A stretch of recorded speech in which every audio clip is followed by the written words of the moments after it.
Okay, so Palestine. I mean, you look at a map, right? Right. And it seems, well, kind of small, doesn't it?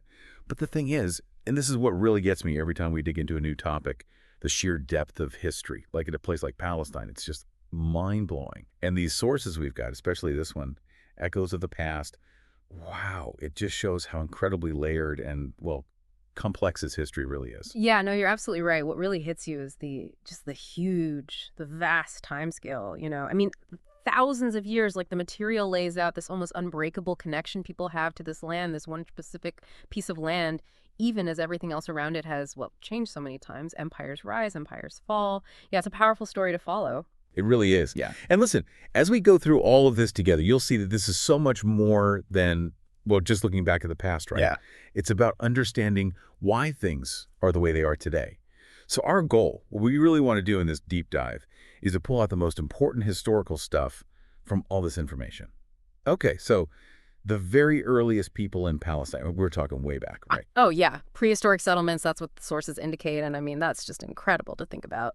Then, fast forwarding a bit, around 3000 BCE, we see these Canaanite communities really starting to flourish. They're like, I guess you could say, a foundational layer of this whole story. Their roots there are really deep. Right. And then like around 1200 BCE or so, things get even more, I don't know, intertwined. You got the Philistines, and that's where we get the name Palestine, by the way. And you've got the Israelites all in the same area.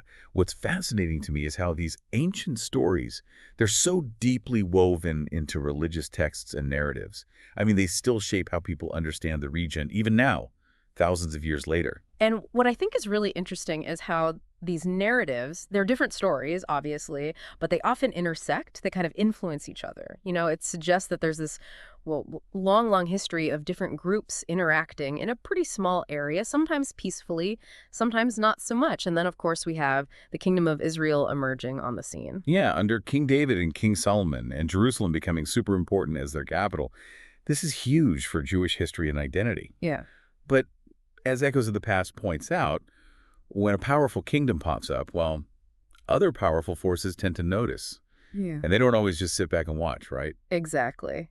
That part of the world, it's always been strategically important. Major trade routes surrounded by these massive empires. It's always been a focal point for power struggles. So after that early kingdom, we see this whole series of empires taking control of Palestine. It's like, yeah, this constant back and forth. Assyrians, Babylonians, then Cyrus the Great with the Persians, then Alexander the Great and the Greeks, each one leaving their mark in some way. But for me, the Romans showing up in 63 BCE, that feels like a huge turning point. Yeah. I mean, really significant. For sure. The Romans, they brought in a lot of change, administration, infrastructure, the whole deal. But I think the most important thing, at least from what our sources say, is that Jesus of Nazareth was born during this period, right there in Palestine. That makes it the birthplace of Christianity, adds this whole other layer of religious meaning to an already sacred place. And that just made everything even more, I don't know, intense. Then you have the Jewish revolt in 70 CE, the Second Temple being destroyed, so many Jewish people forced to leave and scatter all across the Roman Empire. I mean, the consequences of that are still felt today. All right. Really makes you think. It does. And if you zoom out a bit, you can see how those events changed the demographics, even the whole identity of the region.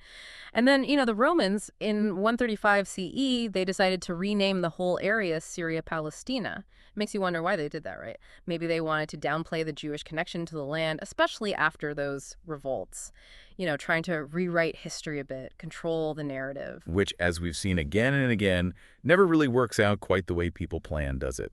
Okay. So let's jump ahead a few centuries. 7th century CE, another massive shift. The Islamic caliphates start expanding, and they expand fast. Yeah, this is a big one. It's like this massive cultural and political earthquake. Under Caliph Umar, Palestine becomes part of the Islamic world, absorbed into those huge empires, first the Umayyad and then the Abbasid caliphates. This brings a whole new dominant culture and religion to the region.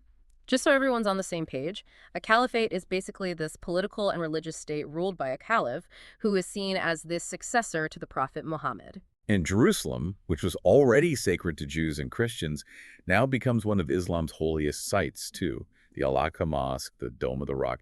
It just shows how important this one place is to so many different religions, how their stories are all kind of layered on top of each other.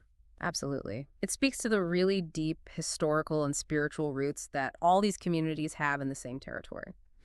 Now, after that initial period of Islamic rule, things get a little bumpy again, as Echoes of the Past tells us. Crusaders show up, then the Mongols, and then the Mamluks, each one bringing more changes and, yeah, a lot of disruption. It's a reminder that this land has been a meeting point, sometimes a collision point, for so many different powers and cultures. This constant push and pull, right. But then things settle down a bit when the Ottoman Empire takes over in 1517. They rule for, what, like 4 centuries? Yep, 4 centuries.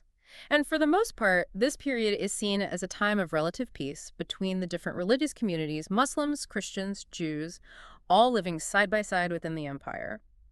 Now I say relative because, well, obviously things weren't always perfect. There was a definite hierarchy.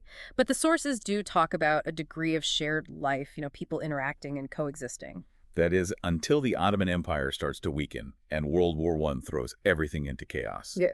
1917, British forces take control, and that's when we get the British Mandate period. Another massive turning point, especially with that Balfour Declaration. Oh, absolutely. That Balfour Declaration promising a national home for the Jewish people in Palestine, it's such a pivotal document, and the impact is still felt today.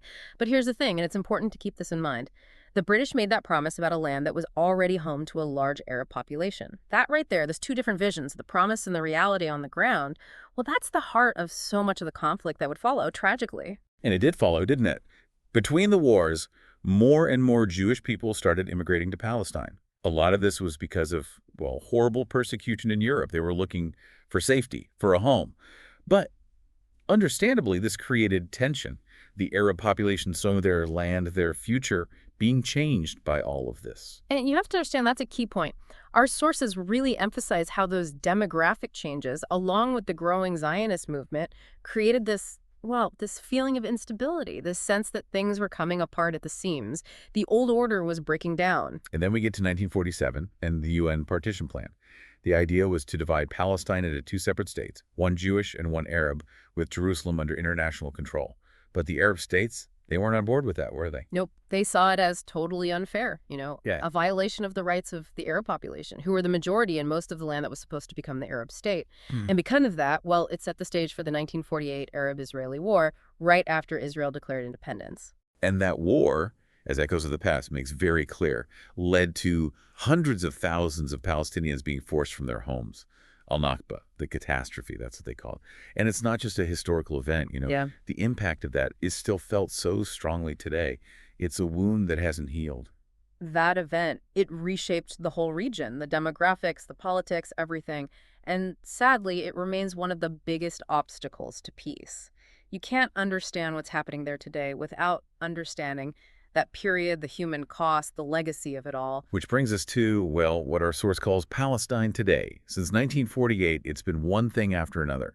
Wars, the intifadas, which were these periods of intense resistance and protest, peace talks that, well, didn't really work out. And the situation on the ground, it's still so complicated. Palestine, as most of the world recognizes it, is basically the West Bank and the Gaza Strip, and both of those places have their own really tough challenges to deal with. For sure. And the Palestinian people, they're still fighting for self-determination, for an independent state, for the world to recognize their rights and, well, their hopes for the future. And we can see, after going through all of this, that the history of Palestine, it's not just about conflict. There's so much more to it. This amazing culture, this resilience, this deep, deep connection to the land. That's something that comes through so strongly. Definitely. And the sources make it clear. This whole story is tied up with empires rising and falling, with the constant changes in the balance of power, both in the region and globally. This land, it's been at the center of things for thousands of years, and that's had a huge impact on its often very difficult journey. So what's the takeaway for you listening? I think it's that understanding this history, it's not just an intellectual exercise. It's essential if we want to make sense of what's happening right now, and maybe, just maybe, figure out how to create a future where everyone in that ancient land can finally live in peace. And here's something I want you to think about, something to really consider. This long and often really difficult history, all the outside forces that have shaped it, the different societies and cultures that have grown up within Palestine, how has all of that led to the situation we see today? Because this history, it's not over. It's still unfolding, still being written. And if we want to understand the world, really understand it, we have to understand this part of it.